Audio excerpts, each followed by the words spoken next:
తాకట్లో ఉన్న మీ బంగారాన్ని విడిపించి ఆ రోజు ఆన్లైన్ రేటుకి కొంటాం. Sharma gold company. హలో అండి, వెల్కమ్ టు సుమన్ టీవీ. నేను మీ శ్రావణ్. మహిళలందరికీ మెచ్చే ఇంకా నచ్చిన పండగ అని చెప్తే అది వరలక్ష్మి వ్రతం.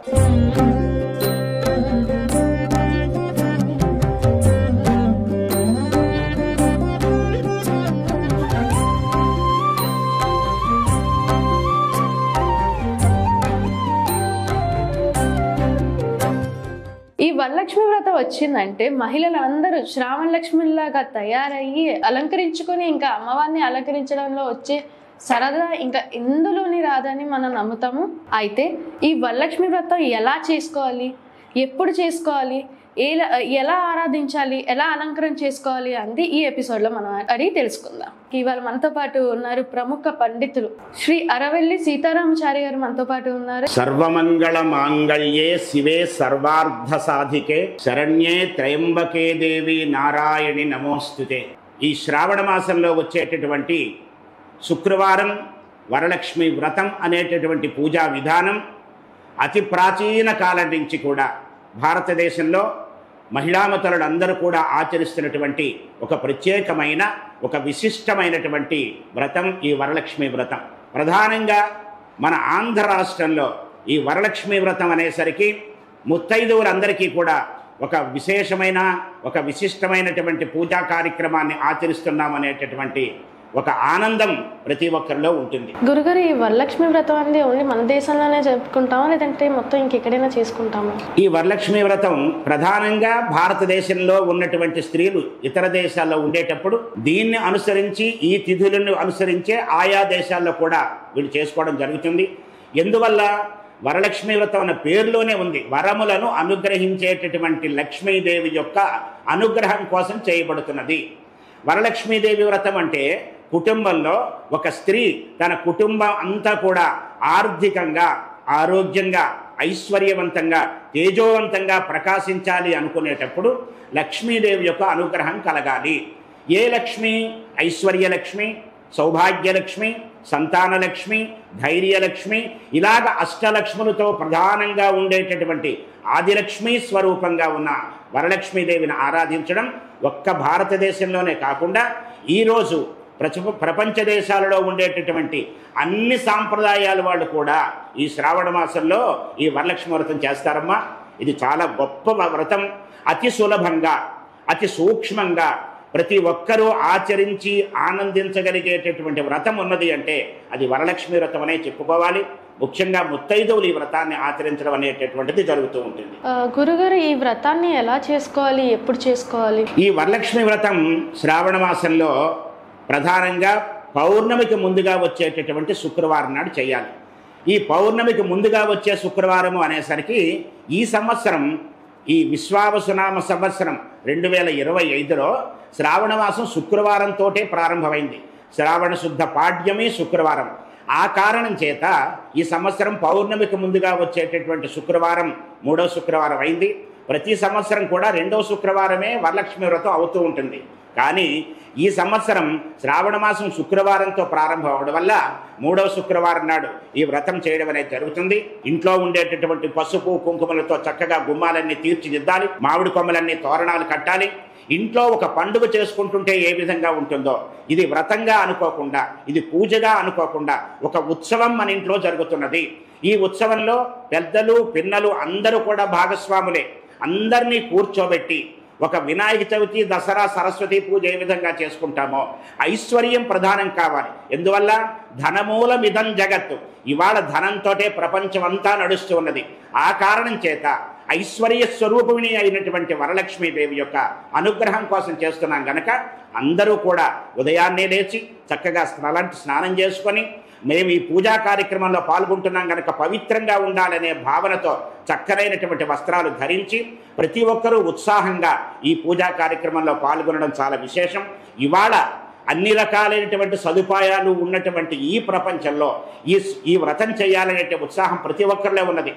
సరే, మతాలు వేరైనా, సాంప్రదాయాలు వేరైనప్పటికీ కూడా ఈ వరలక్ష్మి వ్రతం అనేసరికి ప్రతి కుటుంబంలో ఒక కొత్త వస్తువు కొనుక్కోవాలి. ప్రధానంగా బంగారం కొనాలి. వాళ్ళకు ఉండేటటువంటి స్థాయిలో వాళ్ళకు ఉండేటటువంటి ఏమాత్రమైతే అవకాశం ఉంటుందో ఆ స్థాయిలో వరలక్ష్మి వ్రతం నాటికి ఇంట్లో ఏదో ఒక బంగారం వస్తువు కొనాలి, అలాగే నూతన వస్త్రం తీసుకొచ్చి అమ్మవారికి సమర్పించాలి. సాయంత్రం పూజా కార్యక్రమం సమయానికి ముత్తైదువులందరినీ పిలిచి తాంబూలాలు ఇవ్వాలి.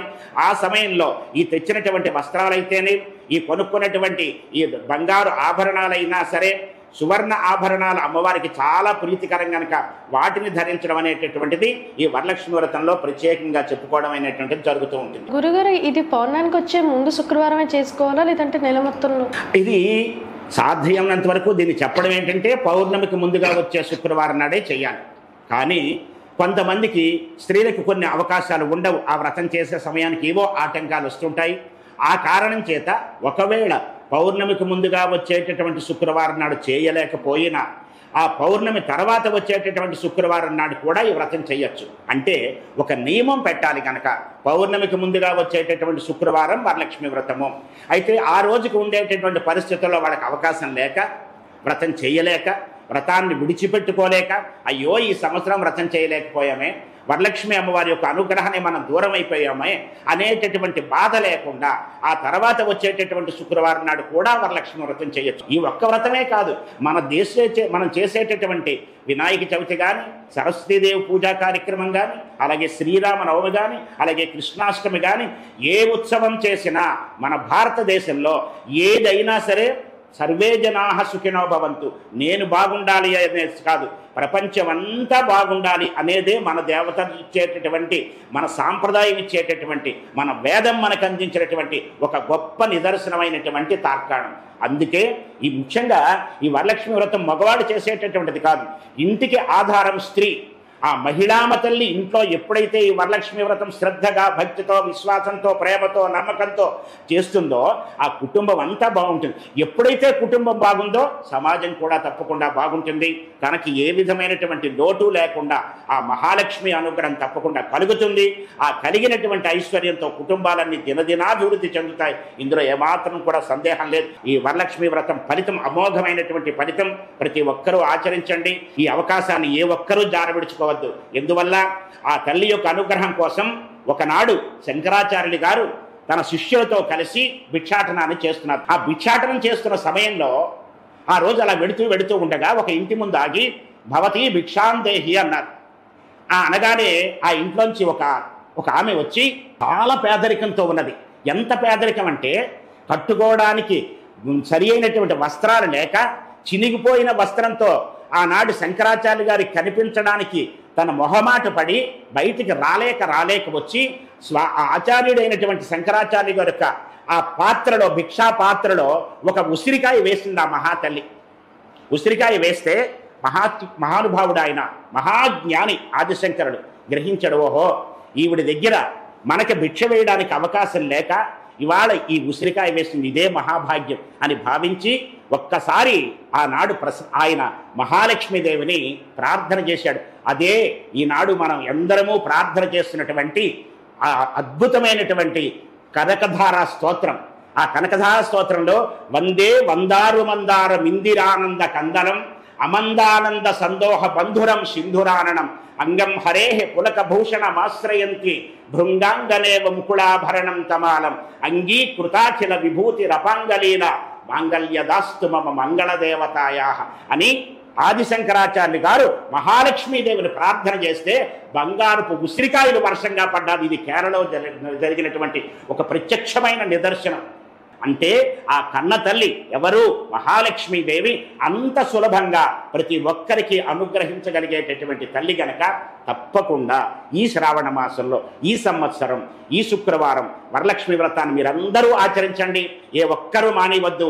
అవకాశం ఉండే వాళ్ళందరూ వరలక్ష్మీదేవిని తప్పనిసరిగా ఆరాధన చేసి ఆవిడ అనుగ్రహంతో వచ్చే సంవత్సరం అత్యంత వైభవంగా ఇంకా మీరు వ్రతం చేసుకోవడానికి కావలసిన ఆర్థికపరమైనటువంటి స్తోమతే కాకుండా మానసిక ధైర్యం, శారీరక ఆరోగ్యం, మీ మనస్సులో ఉండేటటువంటి సమస్తములైనటువంటి కోరికలు ఆ మహాలక్ష్మి అనుగ్రహం తప్పకుండా మీకు అనుగ్రహించాలని మనపూర్వకంగా కోరుకుంటూ ఉన్నాం. ఇంకొక విషయం, ఈ ఒక్క పౌర్ణమి ముందు వచ్చేటటువంటి శుక్రవారమే కాకుండా పౌర్ణమి తర్వాత వచ్చేటటువంటి శుక్రవారాల్లో కూడా మీకు అవకాశం ఉండేటటువంటి వాళ్ళు వరలక్ష్మి వ్రతాన్ని ఆచరించుకోవాల్సిందిగా మరొక్కసారి మీ అందరికీ మనవి చేస్తూ ఉన్నాం. సో చూసారు కదండి వరలక్ష్మి వ్రతం ఎలా చేసుకోవాలి, ఎప్పుడు చేసుకోవాలి అని ఎంత చక్కగా మన గురువుగారు వివరించారు. సో మనం కూడా ఇలా పూజని ఈ వారం ఇంత చక్కగా చేసుకోవాలి. ఇంకే అమ్మవారి ఆశీస్సులు మనందరి మీద ఉండాలని కోరుకుంటూ చూస్తూనే ఉండండి సుమన్ టీవీ.